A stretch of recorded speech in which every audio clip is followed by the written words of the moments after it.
minha gente, como é que vocês estão? Eu espero que vocês estejam bem. Começando mais um vídeo aqui no canal, e se você é novo por aqui e não conhece o canal, eu sou a Anne, eu falo sobre casos criminais reais, casos solucionados, não solucionados, casos misteriosos. Então se você gosta desse tipo de conteúdo, se inscreve aqui no canal, ativa o sininho para você não perder nenhum vídeo novo. Compartilha com aquela pessoa que você sabe que também vai gostar e deixa aquele like no começo do vídeo, que isso vai ajudar muito o canal a crescer. Dito isso, bora pro vídeo. Elizabeth Diane Frederickson nasceu dia 7 de agosto de 1955 em Phoenix, no Arizona, dos Estados Unidos. Filha de Wesley e Willa Dane Frederickson, ela tinha mais 3 irmãos. Os pais de Elizabeth eram bastante conservadores, então toda a educação deles era muito rigorosa. E ela não podia usar maquiagem nem alguns tipos de roupa, não podia fazer nada no cabelo, justamente porque era contra os valores da família. Até os 11 anos da Elizabeth, a família se mudou diversas vezes por causa do cargo do pai, do emprego do pai. Então eles nunca conseguiam manter uma relação muito profunda com nenhum vizinho ou colega de classe, nada desse tipo. Até que finalmente ele conseguiu um cargo fixo na cidade, então a família pôde finalmente se fixar permanentemente. A Elizabeth começou a frequentar a Moon Valley High School e foi aí que começou a sua fase mais rebelde. Ela cortou o cabelo bem curto e platinou ele, começou a usar maquiagem, começou a usar roupas que eram ousadas na visão dos pais, indo contra toda a educação rígida deles, abandonando o nome Elizabeth, se apresentando apenas como Diane. A Diane passou a ser conhecida como uma menina namoradeira e meio que descolada. Tentava ser popular e sempre chamar atenção no colégio. Ela também passou a ter um comportamento mais ousado e começou a despertar um interesse grande por garotos. E ela queria aproveitar justamente o fato da família não precisar mais ficar se mudando de cidade em cidade. Finalmente ela conseguia ter amigos de longa data, então ela queria ser popular, ela queria chamar a atenção e ser bem aceita pelas colegas de classe. Aos 14 anos, a Diane começou a namorar um rapaz que estudava na mesma escola que ela, chamado Stephen Downs. Ele tinha 16 anos e morava próximo à casa dela. Só que os pais dela não aceitaram de jeito nenhum esse relacionamento, então eles começaram a namorar escondido. Com o fim do colegial, o Stephen se alistou na Marinha e a Diane foi para um colégio bíblico batista da costa do Pacífico. Mesmo com a distância, eles decidiram continuar namorando, então eles sempre estavam trocando cartas de amor durante todo esse tempo que o Stephen estava servindo.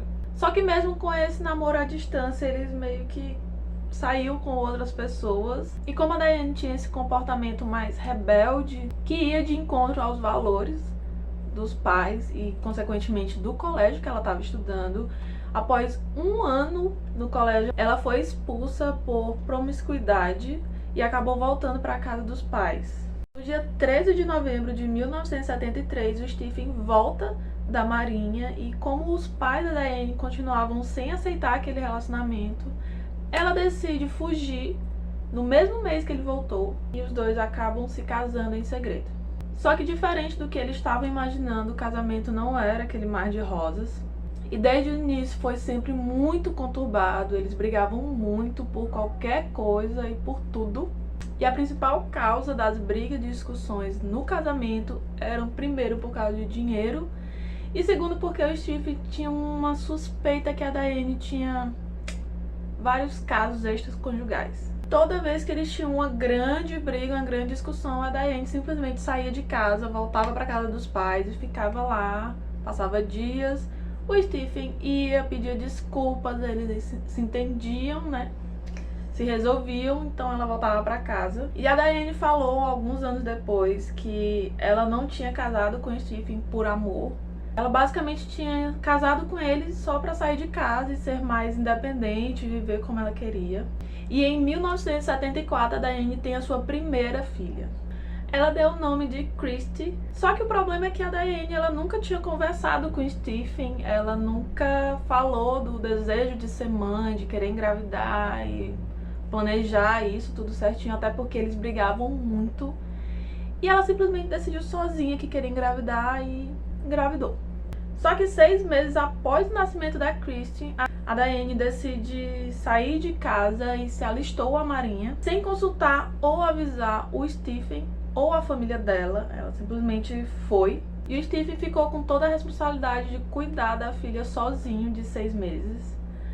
E isso chocou muito todo mundo, porque ninguém esperava que ela queria ingressar. Ela nunca tinha conversado com ninguém sobre isso. Mas apenas 3 semanas depois, Diane foi dispensada e volta para casa. E ela disse que ela voltou porque ela não conseguia suportar a saudade da bebê.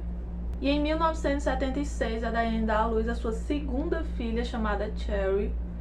E do mesmo jeito que foi a gravidez com a Christy, o Stephen também não tinha a menor ideia que a Diane queria ter mais filhos, porque ela simplesmente não contava nada, ela só engravidava. E do mesmo jeito ela decidiu tudo sozinha. E uma coisa que o Stephen falou depois foi que quando a Diane estava muito triste ou muito deprimida, desanimada, ela decidiu engravidar.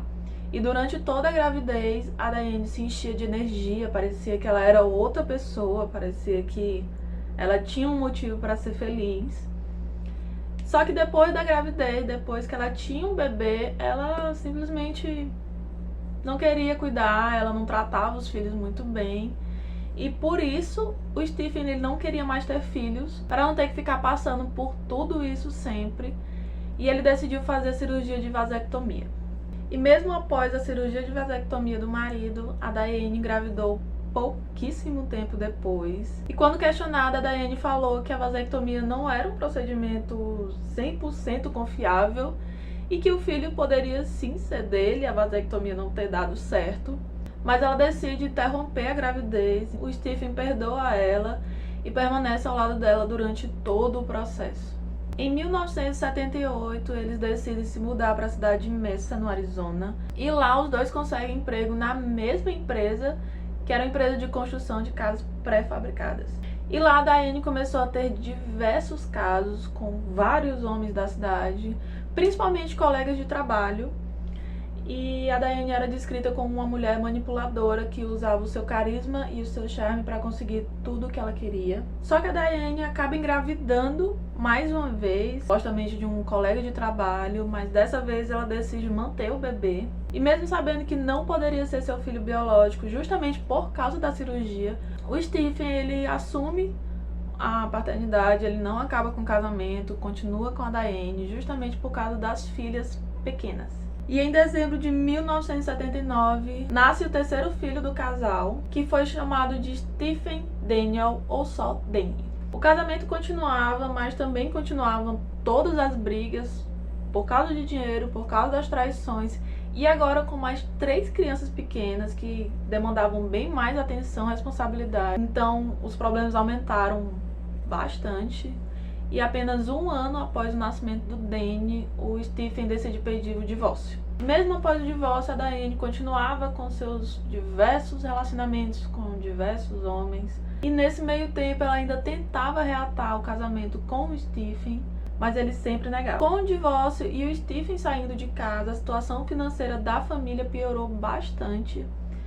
E a Diane ela precisava sustentar os filhos de alguma forma, então ela decide que quer se candidatar para ser barriga de aluguel. Mas para participar do programa, ela precisaria fazer diversos exames médicos, tanto para a saúde mesmo física, quanto para a saúde mental.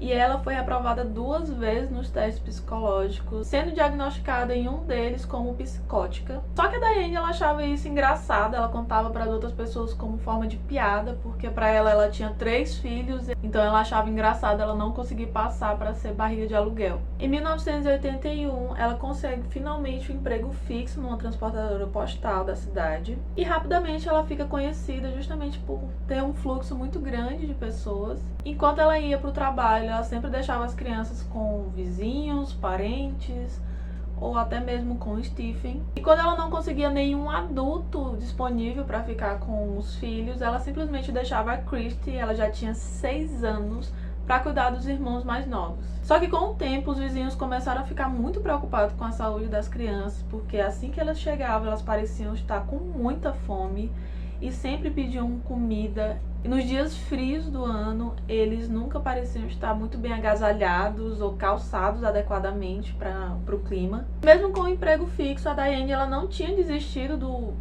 do programa de ser barriga de aluguel. E na terceira tentativa ela conseguiu passar.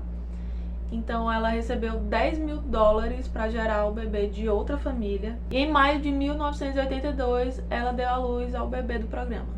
Nesse tempo, a Diane começou a se relacionar com um colega de trabalho chamado Robert Knickerbocker, ou só Nick, que era como ela se referia a ele. E ela se apaixonou perdidamente por ele. Só que o Nick ele era casado e foi durante uma crise no casamento do Nick que ele e a Diane começaram a se envolver. E a Diane começou a ter uma obsessão pelo Nick. E com o passar do tempo ela começou a pressionar ele para ele se divorciar e começar uma vida nova com ela. Só que não era isso que o Nick queria. Ele diz depois que amava a esposa e que não tinha interesse nenhum em se divorciar. Até que chegou um ponto que ele já não estava mais suportando essas cobranças da Diane e decide terminar o relacionamento deles. Com o coração partido, a Diane decide se mudar para o Oregon.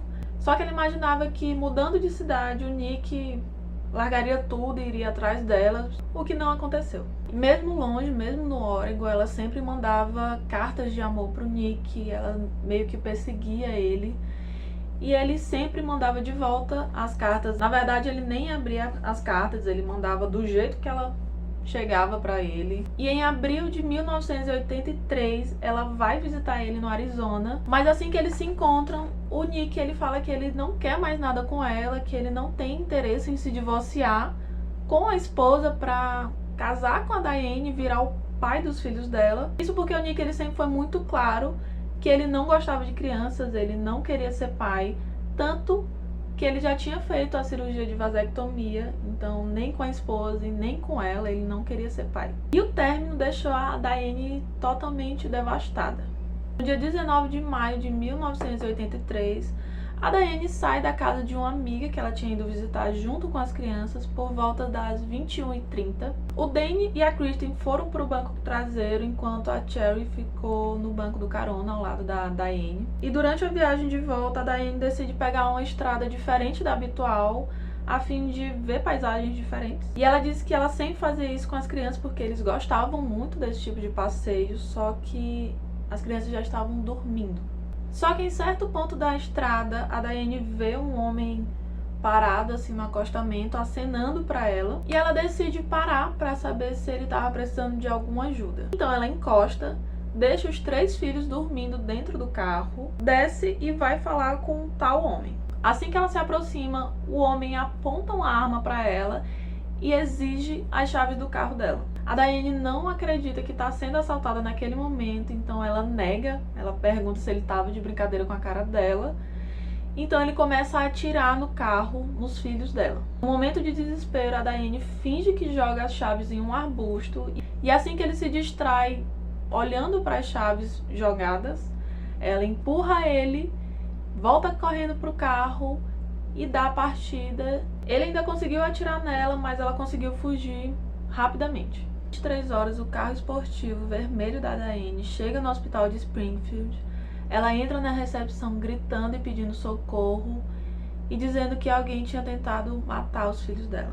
Rapidamente, os médicos e enfermeiras de plantão correm para prestar socorro, e quando eles chegam no carro, parecia uma cena de terror.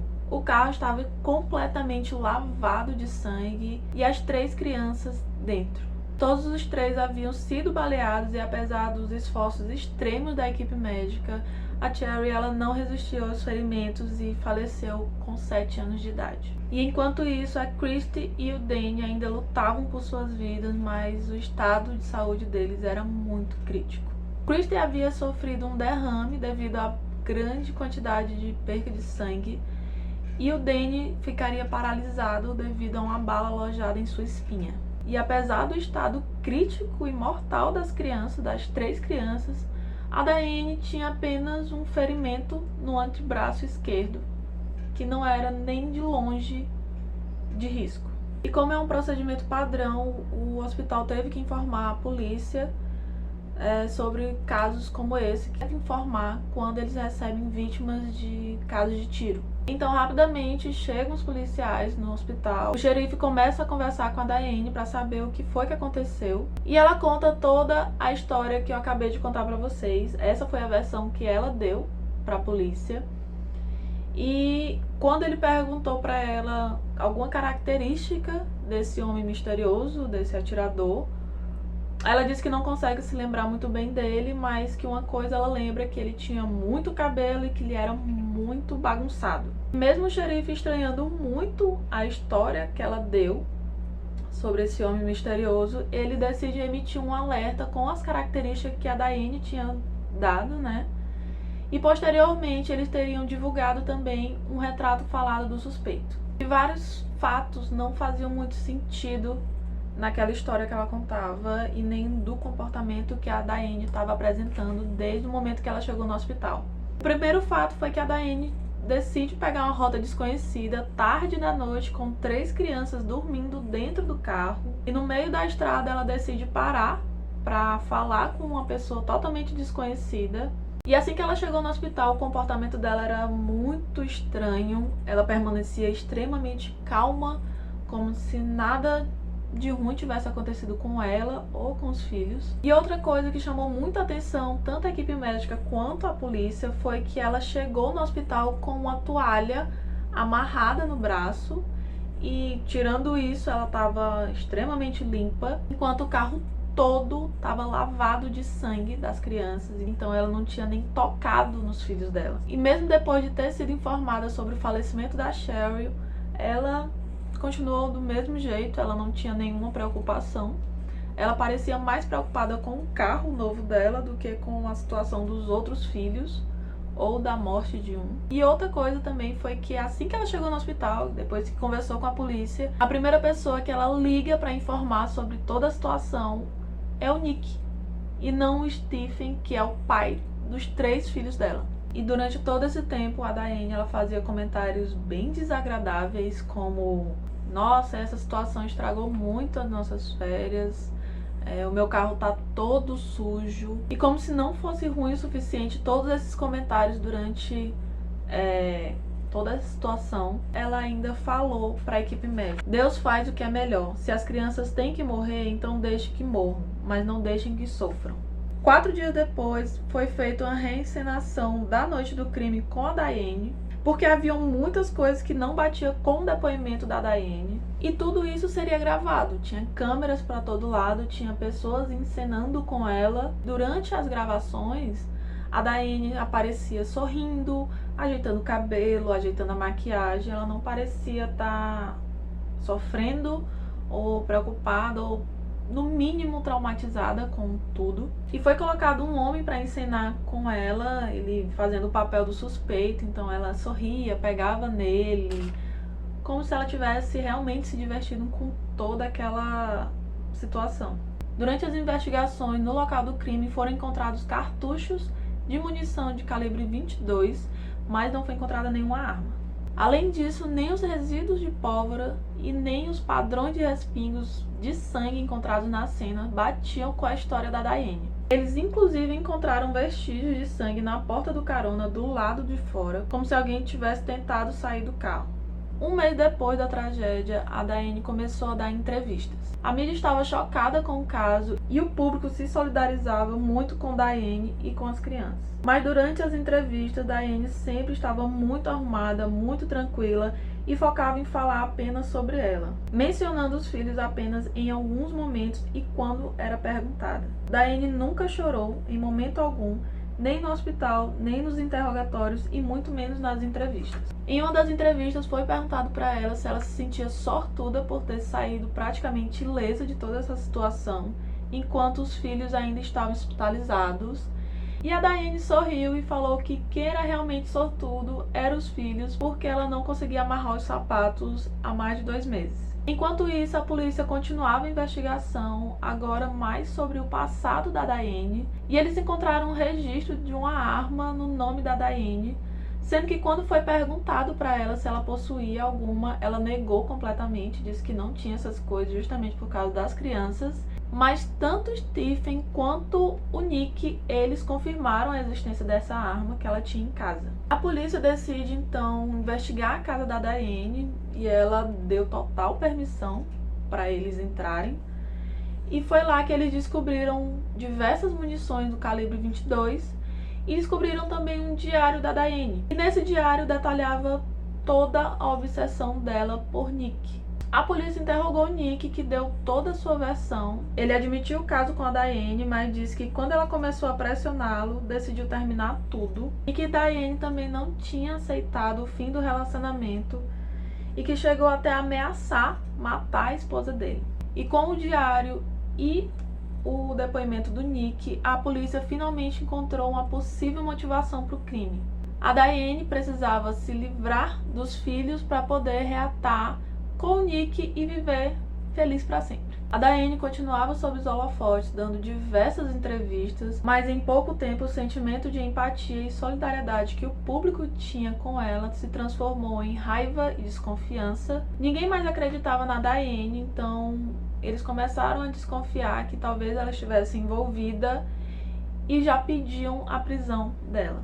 Apareceu também uma testemunha que foi dar um depoimento para a polícia dizendo que estava naquela mesma noite, na mesma rota e que lembrava do carro vermelho da Daiane, mas que ele estava tão devagar que precisou ultrapassá-lo, o que era justamente o contrário que ela tinha falado, que depois do acontecido, depois do atentado, ela tinha corrido o mais rápido possível para o hospital para tentar salvar os filhos. E quando questionada, a Daiane falou que não fazia o menor sentido ela ter tentado matar os filhos, sendo que eles seriam as únicas testemunhas contra ela e que essa pessoa estava dando depoimento falso, que ela tinha tentado tudo o que ela podia para chegar o mais rápido possível no hospital. Os promotores sabiam que eles precisariam de provas mais concretas para conseguir levá-la ao tribunal e eles só teriam alguma chance com o depoimento da única pessoa que havia estado na cena do crime e havia sobrevivido, Christy. Já que o Danny, ele tinha apenas 3 anos e seria muito difícil usá-lo como testemunha. Só que após o derrame, a Christy ela não conseguia se comunicar direito, ela conseguia se comunicar de outras maneiras, já que ela acabou ficando com uma dificuldade na fala. As enfermeiras falavam que quando a Daiane chegava para visitar ou acabava tocando na Christy, os sinais vitais dela disparavam, como se ela tivesse com medo ou assustada. E em certo momento a Daiane chegou a pedir para desligarem os aparelhos da Christy, porque ela disse que sabia que a filha estava com morte cerebral e que ela não queria que prolongassem o sofrimento da filha, sendo que isso não era verdade, ninguém tinha falado isso para ela. Então os médicos se recusaram a atender o pedido da Daiane, matar a Christy, e depois de muita fisioterapia intensiva e acompanhamento psicológico, a Christy começou a melhorar. E durante o acompanhamento dela, ela conversava com uma terapeuta que pedia para ela fazer uma atividade, uma dinâmica, para que ela melhorasse do trauma. Então ela pedia para a Christy escrever num papelzinho quem havia feito isso com ela e depois jogava no fogo até que ela estivesse pronta para entregar o papel para a terapeuta. E isso foram diversas vezes que ela foi fazendo essa dinâmica até que finalmente a Christy conseguiu entregar o papel para a médica e lá no papel estava escrito minha mãe. E com isso a polícia tinha tudo o que ela precisava. E no dia 28 de fevereiro de 1984, Daiane foi presa sob acusação de homicídio e 2 tentativas de homicídio. E em maio começaria o julgamento e, para surpresa de todos, a Daiane chega ao tribunal grávida. Quando foi entrevistada sobre a nova gestação, a Daiane declarou. Ela disse que sentia falta dos filhos e falou: "Você não pode substituir crianças, mas pode substituir o afeto que lhe dão. Eles me dão amor, estabilidade e eu perdi tudo isso. Tudo se foi. Tiraram isso de mim. Mas crianças são tão fáceis de conceber." Durante o julgamento, a promotoria mostrava todas as evidências, todas as provas, relatórios de balística, respingos de sangue, resíduos de pólvora, testemunhas, equipe médica, e eles se esforçaram ao máximo para pedir a condenação da Daiane, mas ela permanecia calma e despreocupada, sem dar a menor importância para todo o tribunal. E em um dado momento, a promotoria colocou a música que a Daiane tinha falado que estava tocando no dia do crime, na noite do crime, E enquanto a música tocava no tribunal, a Diane cantarolava, batia a cabeça e o pé no ritmo da música, sem se comover em momento algum de ter que recordar daquela noite trágica. E por fim, a Christie foi levada ao banco das testemunhas para dar o seu depoimento, mas foi feita apenas uma pergunta para ela: quem atirou em você?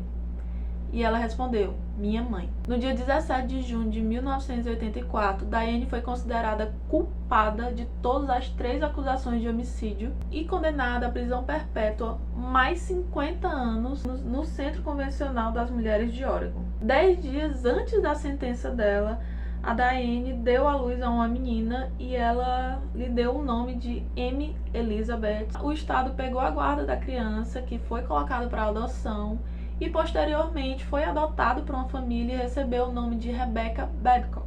Na prisão, a Diane foi diagnosticada por diversos psiquiatras com transtorno de personalidade. No dia 11 de julho de 1987, ela conseguiu escalar a cerca de arame farpado da prisão durante um banho de sol, enquanto os guardas estavam meio que distraídos. O alarme foi acionado, mas quando chegaram, ela já tinha sumido. E rapidamente foi emitido um alerta de fuga por diversos lugares e meios de comunicação de 14 estados, e várias pessoas começaram a ligar para a polícia dando dicas de possíveis avistamentos da Diane. Mas foi investigando a cela da Diane que eles encontraram um caderno, e no caderno eles perceberam que tinham uma marcação quando você escreve muito forte numa folha que acaba passando para outra. Então eles fizeram aquela velha técnica de passar o grafite e eles encontraram um endereço e um mapa bem básico da prisão. 10 dias após a fuga da Diane, ela foi encontrada na casa de um ex-marido de uma colega de cela dela, que ficava a apenas 4 quarteirões da prisão. O homem disse que ela não se apresentou como Diane Downs e que ela apenas apareceu pedindo abrigo, e que logo eles se envolveram e ele acabou se apaixonando por ela. E ele disse que não sabe por que não denunciou ela depois que descobriu quem ela era, que ela era uma fugitiva. E ele acabou sendo condenado a 5 anos em liberdade condicional por omitir informações da polícia e abrigar uma fugitiva. A Diane recebeu mais 5 anos adicionais na sua pena pela fuga, e quando os policiais perguntaram por que ela tinha fugido, ela disse que queria ir atrás do homem que havia feito da vida dela um inferno. E quando questionada, ela disse que sabia quem era o homem e que ele também sabia quem ela era, que ele estava tentando matar ela, o que não fazia muito sentido, já que se ela disse que estava atrás de vingança e que sabia quem era esse homem, por que ela ficou 10 dias na casa desse homem sem fazer nada? A Diane fez um pedido de liberdade condicional em 2020, mas foi negada, ela continua presa. E a última filha da Diane, a Rebecca, a Becky, descobriu que a Diane era a mãe dela, a mãe biológica, e começou a mandar algumas cartas tentando algum contato para tentar conhecer a mãe. No caso, a Diane respondeu, elas mantinham um contato, mas algum tempo depois a Becky deu algumas entrevistas e falou que com o tempo a Diane começou a mandar algumas cartas estranhas e começava a surtar algumas vezes. Então ela começou a ficar com medo e cortou o contato total. A Becky também tinha muito medo de acabar se tornando igual à mãe, de ter algum distúrbio mental igual à mãe. Então ela passou por alguns momentos bem difíceis da vida dela. Ela acabou usando drogas, mas após algum tempo e aceitar que ela era uma pessoa totalmente diferente da mãe, ela conseguiu se reerguer, né, e viver a vida dela tranquilamente. A Christie e o Danny, após o caso, eles foram adotados por um dos procuradores do caso e vivem bem, apesar de toda a tragédia. A Christie teve uma filha a quem ela dedicou o nome da irmã falecida. O caso virou tema de livro chamado Small Sacrifices, que depois foi adaptado para uma minissérie de TV. Também foi produzido um filme inspirado no caso. E é isso, minha gente. Eu espero que vocês tenham gostado do caso de hoje. Me fale o que foi que vocês acharam de toda essa reviravolta.